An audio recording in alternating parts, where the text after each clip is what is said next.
제3보험의 손해사정 절차에 대해서 살펴보겠습니다. 보험업법 제188조의 손해사정세 업무 범위에 의하면 손해사정세 업무를 손해발생 사실 확인, 보험약관 및 관계법규 적용의 적정성 판단, 손해액 및 보험금 사정 이런 절차를 거치도록 하고 있어요. 그래서 그 보험업법 제188조 손해사정세 업무 범위에 따라서 손해사정 절차가 진행이 되지요. 한번 살펴보겠습니다. 자동차 보험과 제3보험 손해사정 절차는 약간의 차이가 있어요. 왜냐하면은 자동차 보험은 사고 발생 시에 가해자의 지위에 있는 피보험자가 보험회사에 나 이렇게 사고가 났습니다. 그러니까 피해자의 보상 문제를 해결을 해주세요라고 위임 절차를 거치는데, 옛날에는 위임 서류를 적고 뭐 이랬습니다만은 지금은 그냥 각 자기가 담보되어 있는 보험회사에 전화, 유선 통화를 함으로써 시작이 되죠. 이 관계가 사고 접수 단계예요. 사고 접수 단계. 그래서 자세한 내용에 대해서 사고 접수를 하게 되면 보험회사는 피보험자를 만나러 오는 것이 아니라 가해자인 피보험자를 만나는 게 아니라 맨 먼저 피해자인 제3자이긴 합니다만은 피해자인 교통사고 환자나 또는 피해물의 주인인 상대가 만약에 차량이라거나 무슨 집 같은 거 파서는 경우 그 소유자를 만나서 손해사정 절차를 진행하게 됩니다. 그러니까 약간 다르죠. 그래서 상해보험이나 생명보험 같은 제3보험에서는 사고 발생 통지 자체를 사고 나면서 하는 게 아니에요.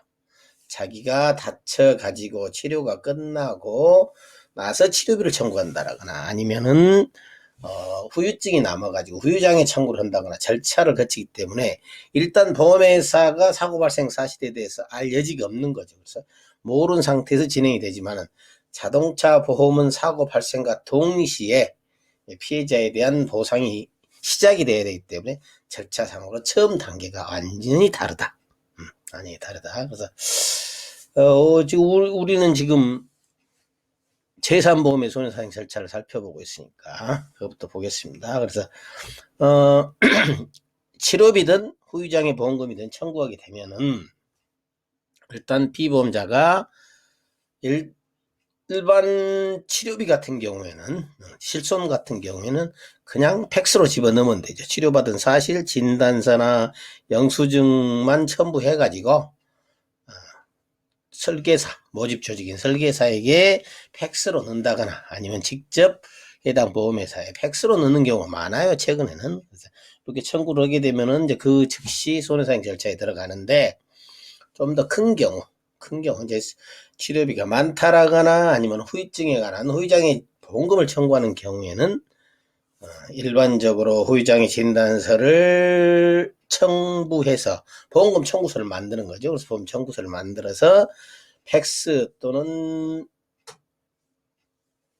우편 접수 이렇게 되죠. 직접 보험회사 가서 접수하는 경우도 있고 팩스로 접수하는 경우도 있고 우편으로 접수하는 경우도 있는데, 최근 들어서는 가장 우편 접수가 보편화되어 있는 관계다 이러면 돼요. 그래서 보험금 청구서를 작성을 하고 거기에다가 증빙서류를 갖추어서 청구를 하면 일단 그 청구서가 들어오면 이제 보험회사에서 손해사정이 착수에 들어가는데, 맨 먼저 보험금 청구서를 받은 보험회사는 보험 계약 내용을 확인을 하죠.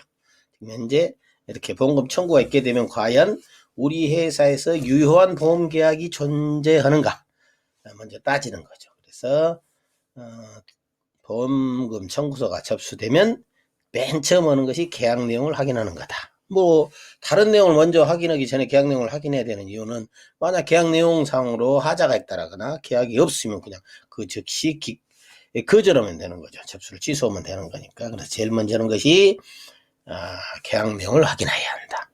그 다음에 두 번째, 이제 계약 내용은 꼼꼼히 살펴야 돼요. 그래서 고지 의무에 대해서 이미 알려진 사항이 있는가. 그 다음에 여기서 부담보 내용, 즉 청구한 내용이 보험회사에서 담보하지 않기로 하는 면책손해, 보상하지 아니하는 손해에 해당되는 점, 이런 것들을 꼼꼼히 먼저 점검을 해야죠. 1차 단계다. 이렇게.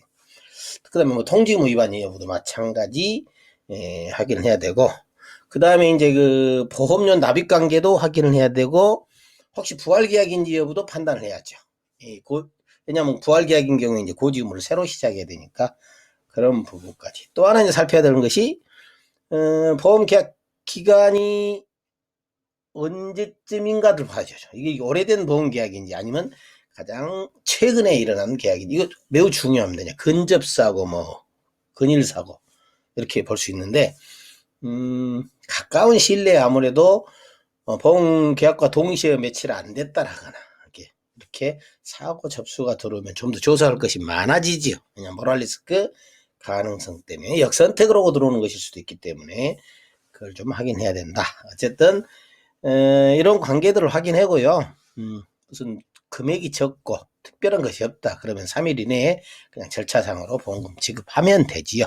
그러나 이제 보험금 액수가 높고 좀 더 깊게 고지의무나 통지의무 위반 사실, 그 다음에 인과관계 이런 것들을 이제 만약 후유장애 보험금 청구 같은 경우는 당연한 이야기고, 보험금이 나가는 것이 적정한지 여부를 판단하기 위해서는 바로 손해사정 절차에 들어가야 되는데, 보험금을 바로 지급하는 것이 아니라 좀 더 심도 있는 손해사정 업무에 착수를 해야 되는데, 대부분 위탁손해사정법인에다가 위임을 하게 되죠. 이러이러한 사항이 있으면은 조사를 해달라. 물론 위탁손해사정사도 이제 종류별로 여러 개가 있기 때문에, 회사가 많기 때문에 면부책에 관한 문제는 어느 위탁손해사정사가 잘한다. 그 다음에 고의사고 면부책에 관련된 건 어느 위탁손해사정사가 잘한다. 특히 범죄사건 관련된 거. 이 후유장애 평가는 어느 위탁손해사정사가 좋다는 거. 즉 회사에 계약된 위탁손해사정 회사를 선택을 하게 되는 거죠. 그래가지고 배당을 하게 됩니다. 그 위탁손해사정한테 배당을 하면은 위탁손해사정 회사가 이제 손해사정 절차에 또 마찬가지로 착수하는 경우죠. 그래서 기존에는 이 재산보험 같은 경우도 자체적으로 처리를 하는 경우가 있었어요. 보험회사에서. 근데 지금은 손해사정 인력이 없습니다. 그렇게 보시면 돼요. 그래서 전부 다 위탁에 맡겨진다. 그러면은 위탁으로 맡기는 순간 모든 일을 이제 보험회사가 손을 놓게 되느냐? 그건 아니죠. 위탁 손해사정사와 수시로 통화를 해가면서 그 보험금 손해사정 진행 과정에 대해서 서로 협의하고 절차를 상의한 다음에 손해사정 보고서, 정식 명칭은 손해사정서죠. 손해사정서를 위탁손해사정사로부터 받아가지고 이제 보험금에 관한 결정 여부를 판단하게 됩니다. 그렇다면은 위탁손해사정회사가 하는 것도 손해사정 절차이죠. 그래서 비록 보험회사가 위탁손해사정한테 맡기고 위탁손해사정에서 손해사정서가 접수될 때까지 기다리는 것도 방법이지만, 위탁손해사정회사가 업무를 해나가는 과정도 하나의 손해사정 절차다. 그래서 이제 그걸 봐야 돼요. 그래서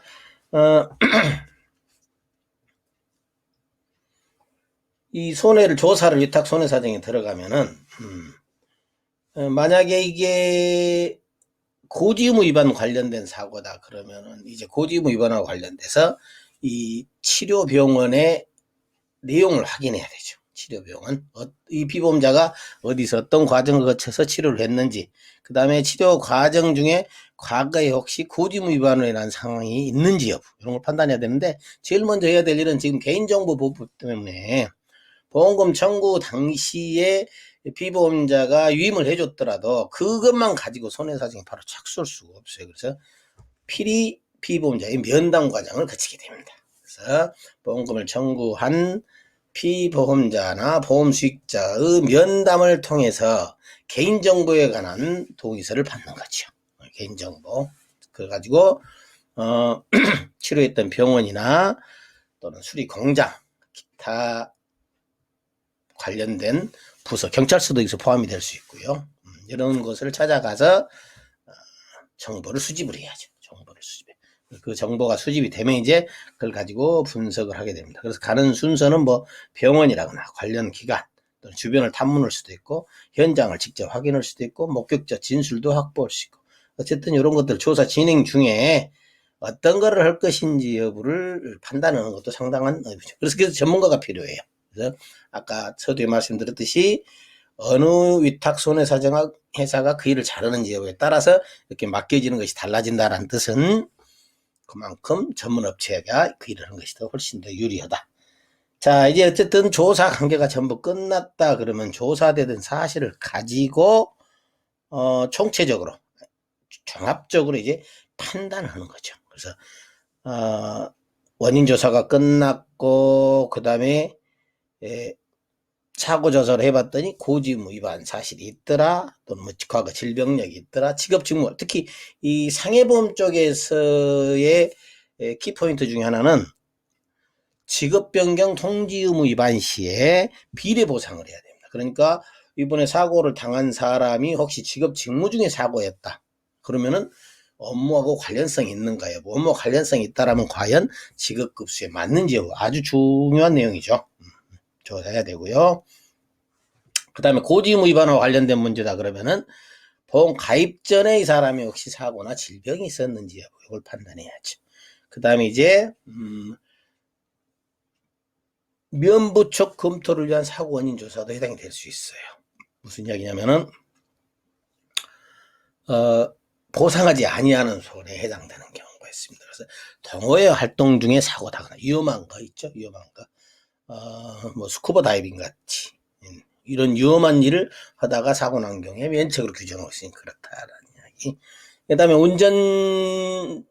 운전 교통 관련된 운행 중 사고인지 여부. 그래서 운전자 보험 특유의 면책 사유도 있고 각 종목별로 특유의 면책 사유에 해당되는 것은 무조건 조사를 해야 될 내용이다. 그런 다음에 이런 것들을 검토해 가지고 면부책을 판단하게 됩니다. 물어줄 것인지 여부가 판단이 되면은 만약에 면책이 된다 그러면 즉시 그 내용을 적은 손해사정서를 보험회사에 제출을 하고 보험회사가 직접 고지의무 위반이나 통지의무 위반에 따르는 계약 해지, 보험 요청 뭐 더 내라고 한다거나 이런 절차를 바로 밟아야죠. 왜냐하면 이 고지나 통지의무 위반으로 인한 경우에 제척기간이라는 게 있어요. 보험회사 그 사실을 알고서도 1개월 내에 계약을 해지하지 아니하면 결국 보험금을 지급해야 됩니다. 그러니까 빨리 면부책 여부를 판단해서 손해사정서가 올라오면 보험회사 입장에서는 즉시 해지 통보를 한다. 해지 통보로 가끔 가다가 위탁 손해사정에 서는 경우가 있는데 이건 유효하지 않아요. 왜냐하면 위탁 손해사정 회사는 손해사정 업무 절차를 위탁받아서 수행하고 있는 보조자의 역할이지 보험회사는 아니기 때문에 위탁 손해사정 회사에서 해지 통보를 한다. 이거 잘못된 경우죠. 그래서 그 진짜 해지 통보에 관한 것은 보험회사가 해야 된다. 그 다음에 이제 면부책 검토를 했는데 이상이 없어요. 지급해야 돼요. 그러면 이제 손해액을 얼마를 줄 것인지 보험금 계산에 집중을 해야 되는 거죠. 그래서 예를 들어서 후유장애 진단에 따른 후유장애 보험금 청구를 했다. 그러면은 기준금액 대비해서 몇 프로의 장애가 맞는지 확인하죠. 최근에는 이 후유장애 보험금 청구와 관련돼 가지고는 거의 습관적으로, 아니, 관습적으로 꼭 하고 있는 게 의료 자문이라는 겁니다. 이 의료 자문 제도의 정당성 여부에 대해서는 논란의 여지가 많아요. 그래서 과연 법적으로 가능하냐 여부, 약관상 타당한 행위인지 여부, 이런 것들이 검토할 시력은 있으나, 검토할 여지는 많으나, 뭐 거의 지금 현재 모든 보험회사가 사건이 좀 크다, 보험금이 많다 그러면 의료 자문이란 절차를 꼭 받아요. 그러니까 이게 과연 맞는 방법인지는 모르겠습니다만 어쨌든 실무적으로는 의료자문은 거의 필수화되어 있다. 그래서 의료자문 절차를 거치고, 원래 의료자문이라는 것은 뭐 보험금을 결정하는 요소라기보다는 의료자문을 통해서 보험금을 지급하는 것이 타당한지 여부를 판단하기 위한 참고자료였는데 이게 지금 현재 뭐랄까요? 주객이 전도됐어요. 그래서 의료 자문이 먼저이고 나중에 보험금 결정이 의료 자문 결과에 귀책이 된다. 참 어렵죠. 그다음에 의료 자문 그렇고, 그다음에 법률 자문도 시행을 하죠. 면부책 여부 판단에서 조금 판단이 어렵다 그러면은 꼭 법률 자문, 법무법인 등에 또는 변호사 사무실 등의 법률 자문 절차를 밟고 있습니다. 이것도 사실은 우리 그 손해사정 입장에서는 전문적인, 손해사정사가 제일 전문적인데 굳이 외부 자문까지 받아가지고 그게 얽매인다. 어쨌든 좀 안타깝습니다만은 지금 현재 의료자문, 법률자문이 사실상으로 현실화되어 있고 실무적으로 많이 적용되니까 어쩔 수 없이 손해사정 절차에서 그 과정을 짚고 넘어갈 수밖에 없다라는 거예요. 자, 그렇게 해서 그런 모든 과정을 거쳐서 손해액이 결정이 되면은 보험금 계산해 가지고 주면 되는 거죠. 그래서 혹시 만약에 이번 일당과 관련해서 과다 청구다 싶으면 이제 그런 부분에 대한 면부책 여부까지도 의견을 적어 가지고 보험회사에 손해사정서를 제출을 하게 됩니다. 그러면은 이제 보험회사 입장에서는 그 위탁 손해사정업체의 손해사정서를 받아가지고 그걸 또 자기 나름대로 분석을 하고 중간중간 보고받은 내용과 취합을 해서 이제 과연 보험금이 나가야 되는지 여부를 결정하게 되는 거죠. 그래서 최종적으로 보험금 결정의 마지막 단계는 보험회사가 한다. 법상으로는 보험금은 손해사정서가 작성한 손해사정서에 의해서 결정되도록 보험업 감독 규정이나 보험업법에 의하면 그 절차를 거쳐서 손해사정서에게 그 결정권이 있는 것처럼 되어 있으나 현실적으로 돈을 주는 곳은 보험회사이기 때문에 사실상 보험회사가 마지막 결재권자이다. 뭐 이렇게 보시면 돼요. 일반적인 손해사정 절차에서는 그렇다. 자, 이제 보험금을 지급했습니다. 지급하면은 손해사정 절차 그게 끝나는 것이 아니고 지급된 보험금에 관해서 전부 전산화 작업이 이루어지죠. 그러면 이제 피보험자나 보험 수익자 입장에서는 자기가 받은 보험금의 내용을 알고 싶다. 그러면 이제 다시 전산을 통해서 유선을 통해서 보험금 지급 내역을 설명받을 수도 있고 그렇습니다. 어쨌든 그 다음에 이런 것에 관한 모든 서류가 끝나면은 전부 전산화 작업을 통해서 보관을 하는 문제가 있고요. 그 다음에 마지막으로 이제 이 마지막 단계입니다. 보험금을 다 지급했어요. 그러면 어쩔 것이냐. 지급을 했는데 이제 그 다음에는 보험계약이 소멸되는 경우가 있는지를 봐야 됩니다. 예를 들어서 약관에 따라서 80% 이상의 후유장애가 나가면은 이미 계약이 소멸하는 경우가 많습니다. 그래서 이런 경우에는 계약 전체가 소멸했는지 여부, 만약 소멸했다면 계약을 소멸을 시켜야지요. 네, 시켜야지. 그 다음에 질병으로 사망했다 마찬가지고요. 암 같은 경우 이미 치료비 특약으로 해서 암 치료비가 나갔다 그러면 이것도 1회 보험기 지급하면서 특약이 소멸되기도 하니까 이런 경우는 특약을 소멸시키기도 한다. 그 다음에 이제 그렇게 이제 특약을 해지하기도 하지만 해지하는 이유는 다른 담보는 있어요. 근데 이 암으로 인한 경우에 암만 담보가 취소된다 그러면 이제 그에 따른 보험료도 또 줄어야 되기 때문에 그런 절차를 거쳐야 된다라는 얘기죠. 자동차 보험 쪽에서의 손해사정 마지막 단계는 좀 달라요. 지금 여기는 일반 제3보험에서의 마지막 절차인데 자동차 보험 같은 경우는 이제 대위권 문제가 발생을 합니다. 그래서 제3자에 의해서 손해가 발생한 경우에 보험금을 주고 나서 다시 구상을 통해서 대위권 행사를 해가지고 보험금을 환수해야 되는 목적까지가 손해사정 마지막 단계다. 그렇지만은 일반 상해나 생명보험 같은 제3보험에서는 그냥 이 특약의 소멸 여부까지만 가면은 손해사정 절차는 끝난다. 이렇게 보시면 돼요. 그래서 이 제3보험에서 손해사정 절차는 사실상 보험회사가 하는 일은 맨 처음 사고 접수 받아가지고 위탁 손해사정한테 맡기고 위탁 손해사정이 그 결과를 통보하면 거기에 따라서 보험금을 지급하는 절차. 이런 간단한 절차지만은 사실은 위탁 손해사정에서 하고 있는 일련의 절차들도 전부 다 손해사정 절차로 보는 것이 맞다라는 이야기. 그래서 거기까지가 일반적인 손해사정 절차다 하는 점 알려드렸습니다.